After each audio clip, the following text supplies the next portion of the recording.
The top stories: Caribbean teachers body back in local CXC protest, improper asthma medication use blamed for a high number of hospital repeat visits, and Carifta star is out of this year's games. Welcome to Nation News for Wednesday, April the 1st, 2015. No matter where you are in the world, at home or abroad, Nation News keeps you connected with what's happening in Barbados through our website, video newscast, and online e-papers. So stay connected with Nation News. News, your time, your way. The Caribbean Union of Teachers is backing Barbadian teachers in their fight with the CXC over school-based assessments. Local teachers, represented by the Secondary Teachers Union, say they will not mark the SBAs this year unless they receive extra pay. General Secretary of the Caribbean Teachers Group, Virginia Poyot, has told reporters here that everybody in the region is pushing for compensation. The poor use of asthma medication has been blamed for a high number of repeat visits to accident and emergency at the QE8. Head of A&E, Dr. Shani Williams, says this demonstrates a need for more aggressive asthma education. As many as 2/3 of asthmatics do not take their medication, she says, and studies show that the medicine is often not to hand when needed. In addition, Dr. Williams said many asthmatics are worried about the possible side effects of long-term use of medication.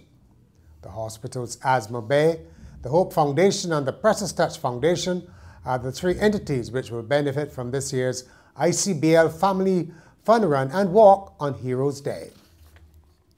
A church pastor says Barbadians could be losing out on a great financial opportunity by dumping the seaweed washing up on our beaches.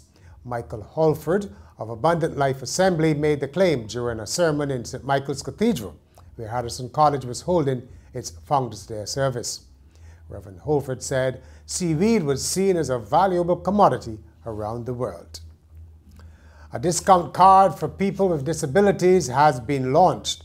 Businesswoman Roxanne Branca used the opportunity to push the idea that Barbados should look at promoting itself as a destination for disabled travelers. She said the discount card could be extended to disabled visitors, but tourist accommodations first had to become more accessible. Students of Parkinson Memorial may soon be writing books for young children. Principal Jeff Broom says it's because of a commitment given by an American agency to publish whatever books the students produce. Speaking during a media briefing on Tuesday, he said thousands of dollars in materials should be in hand by September to develop a writers' club. Mr. Brooms also revealed that a biography of Parkinson is being written. Later in the year, we will be publishing a biography entitled The Legacy of Parkinson Memorial, 1960 to 2016. It is pretty much finished. A lot of research was done by a former teacher, Mr. Eugene Pilgrim, and we have done some within the school. We have all the, well, I say 90 to 95% of the information, and we're just collating it or organizing it, having a good structure for the presentation, the publication of this book, which I feel if we're going to be first to push the word of Parkinson School, so be it. I'm very pleased and proud of that. In sport, Carifta champion Shade Williams is out of the coming weekend's games in St. Kitts and Nevis because of a suspected hamstring injury. Williams won the 400 metres among the under-18s last year and was due to step up to the under-20s. She pulled up in her semi-final heat of the under-20 girls 400 metres hurdles during inter-school sports last week. There's better news about another medal prospect, Tristan Evelyn, who will be flying to Basseterre after overcoming doubts about a knee injury. Tremaine Smith and Josiah Atkins, who were not in the original squad, nudged the selectors with outstanding inter-school performances.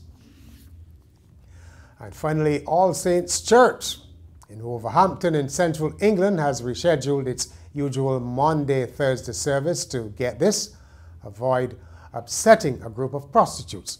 Worshippers were stunned when they were told the pre-Easter gathering was being moved up by a day because a group of sex workers were already booked in for a drop-in session. The Reverend Sarah Schofield defended the decision, saying the church is in the middle of the city's red light district and has regular Thursday sessions with the girls of the night. But regular churchgoers slammed the decision to move Monday, Thursday, claiming it has made a mockery of the church. The drop-in session for sex workers was cancelled on Christmas Day last year, which fell on a Thursday, leaving some regular attendees disappointed.